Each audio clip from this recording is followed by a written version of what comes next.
Well, hello again, and welcome to our reading of the Greek New Testament. I'm reading through the St. Paul's epistle to the Galatians, chapter 3, and I'll do the second half of that chapter. So starting at verse 15.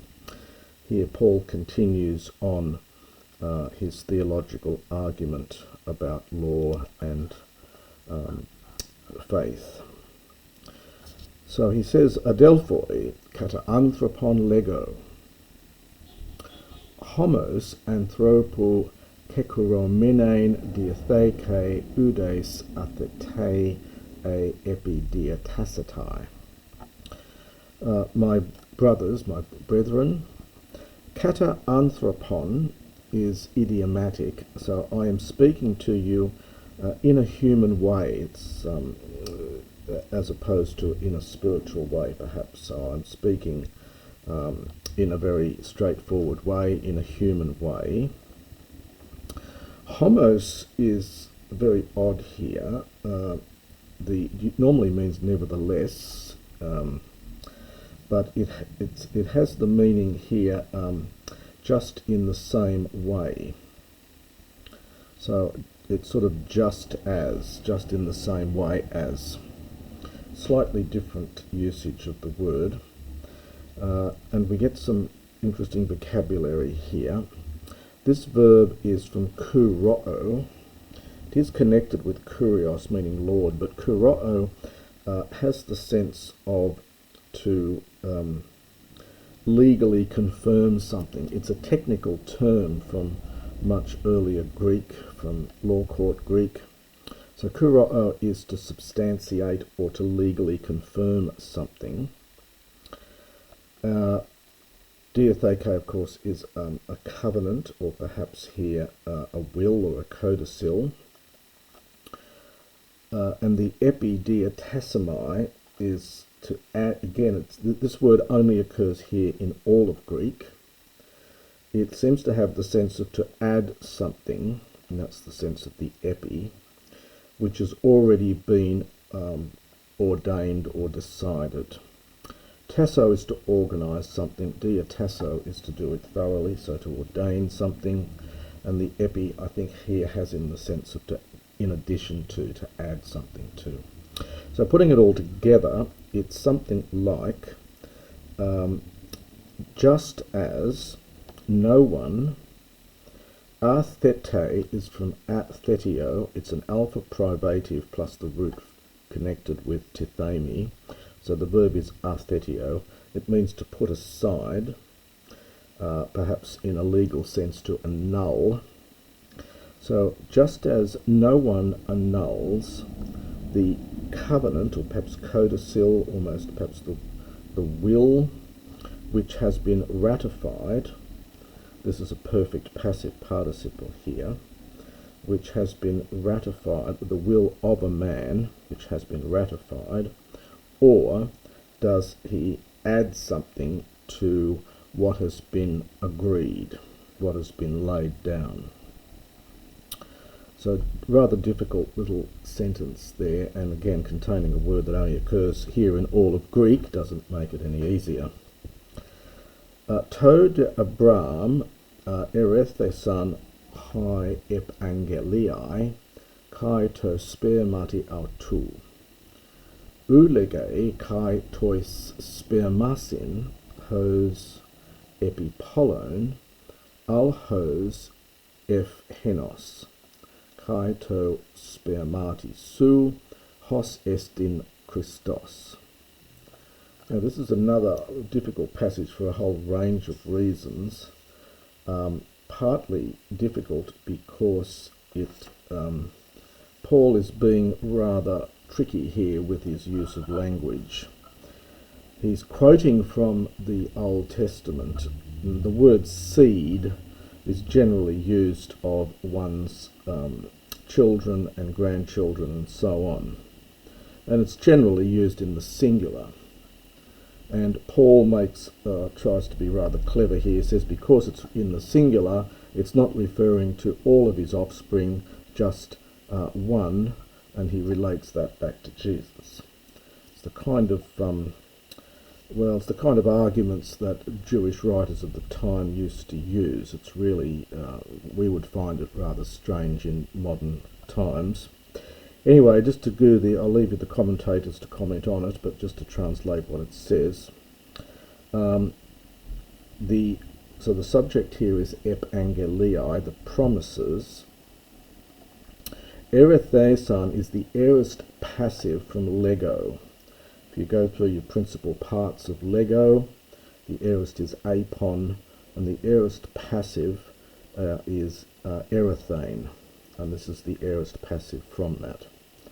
This is really an augment, and it's from that wraith, shortened vowel here to reth, where you get words like rama and so on connected with this. So the promises were spoken to Abraham and to his seed, that is, his descendants. And as I mentioned, Greek generally will use the singular rather than the plural here, which Paul makes something of. And Paul says he does not say and to his seed plural, spermasin, this is the dative plural from sperma. That is, he's interpreting this as his descendant, and he's saying it doesn't say to his descendants. Well, that's debatable. You'd have to look at the commentaries on this. So hos here, hos epi polon. So it's something like hos for hosper, as though upon many, as though he was referring to many, but as towards one. So as though he is referring to one person, and to his seed, i.e. singular. Hos est in Christos, who is the Messiah. Tuto de lego, but I say this. Diatheke pro kekuromenein hupetutheu, ho meta tetrachosia kai triaconta. I'll have to go to the next page here. Ete gegonos nomos uk akuroi eis es to katagesai ten evangelion. Now this is another one of these difficult verses in Paul. So I say this, that now the hot goes with the nomos on the next page, so the law, gegonos, existing. Now we get a time here, this is 430 years. So the law, which came into existence 430 years, understand, later. And then we have uk akuroi. This is from that kuroo verb, to make valid, and it is an alpha privative, so it does not annul or invalidate. And then you have to get the object of that. You've got to go back here, sorry, jumping back and forth. The covenant, which is previously ratified by God. Again, it's that kuroo verb, and now we've got pro kuroo, and this is the perfect passive participle agreeing with diatheke. So putting that together, it says that the law, having come into existence 430 years, understand, later, does not annul or nullify the covenant which had been previously ratified by God. So what he's saying here is that the law of Moses came long after the promise to Abraham. So it does not nullify it. Eis to kat agesai. Now this is eis to plus the infinitive, so it's that purpose, or perhaps with the result that. So as to nullify the promise. This is from kat agio. The arg here is really, it's alpha privative plus a lost epsilon here, which is combined with the alpha. So it's the negative of the erg root of working, so hence to not work, hence to destroy, to make invalid. So his argument here is that the law came so much later than the promise, and the law does not nullify the previously agreed covenant so as to make void the promise. Ega ek nomu he kleronomia uk eti ex angelias. To de Abram de evangelias ke charistai hothios.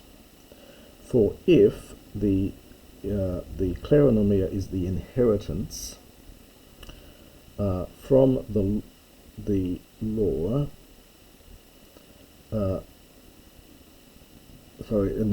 if the inheritance is by means of the law, uk eti, it is no longer by means of the promise, but God, ke charistai, this is a perfect passive from charisto, God gave freely to Abraham by means of the promise, literally. So God has given it this is the inheritance to Abraham through the promise. So I think the object of this, we have to understand the kleronomia, the inheritance. Ti'un honomos, what then is the law? Ton parabesion charin prosetethe, acris huelthe tosperma ho ep angelatai diatages di angelon en kairi mesitu, hode mesites henos uk estin, hode theos heis estin. Now charin, following a noun in the genitive, means on account of. So this is a good classical usage, and it comes after the noun it's referring back to, and that noun is in the genitive. So prosetethe, from prostithemi, we get the word prosthesis is connected with this. Prostithemi in the middle, it means to add. This here is passive, I should say. This is a passive, aorist passive from prostithemi, to add. So it was added, that is, the law was added for the sake of, or because of, parabasion, transgressions. This is from parabasis, it's connected with parabino, to step over the mark, to step beyond. So literally, the law was added on account of transgressions. Acris hu, now we've got to supply chrono here, up until that time when the seed might come, to whom it had been promised. So up until the time when tosperma, the seed, might come, this is subjunctive after this until verb, until preposition here, until the time when the seed might come to whom it had been promised. This is a perfect passive from ep angelomai, meaning to promise, and this is a passive here, so to whom it had been promised. Diatages, this is from diatasso. We've had that verb a little earlier in the compound epidiatasomai. So this is the compound without the epi. So it having been arranged, so the subject of this is the law. The law having been arranged, perhaps almost, well, not agreed to, but perhaps just arranged might be best, through angels, en kairi mesitu, by the hand of an intermediary or a mediator. The noun here, as we get it again here, it's mesites, it's a first declension masculine noun. It's a very late word, it's not classical. It means one who stands in the middle, one who goes into the middle. Hence a mediator. So by the hands of a mediator. Now again, you need to look at the commentary on this, but I think that's probably referring to Moses. So the law was arranged through by means of angels by the hand of a mediator. And now this next bit also is very odd. The mediator, henos eugestin, is not of one. So literally, the mediator does not refer to one person, but God is one, because a mediator, of course, has to mediate between two groups. So the logic here in the theology is very complicated. You'll need to look at the commentaries on this, but that's literally what it says. So the mediator is not this is a genitive here, henos, is not related to, is not concerning one person, but God is one. Houn nomos kataton euangelion, in brackets to theou, me genoito.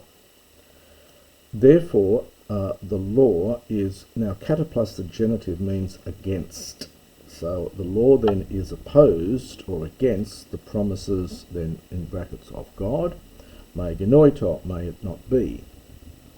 Ega edothe nomos ho dunamenos, soa poiesai, ontos ek nomu an ein hedia kai osune. For if the law, the one being able to make alive, that is to give life, to make alive, so if the law was given, aorist passive from didomi,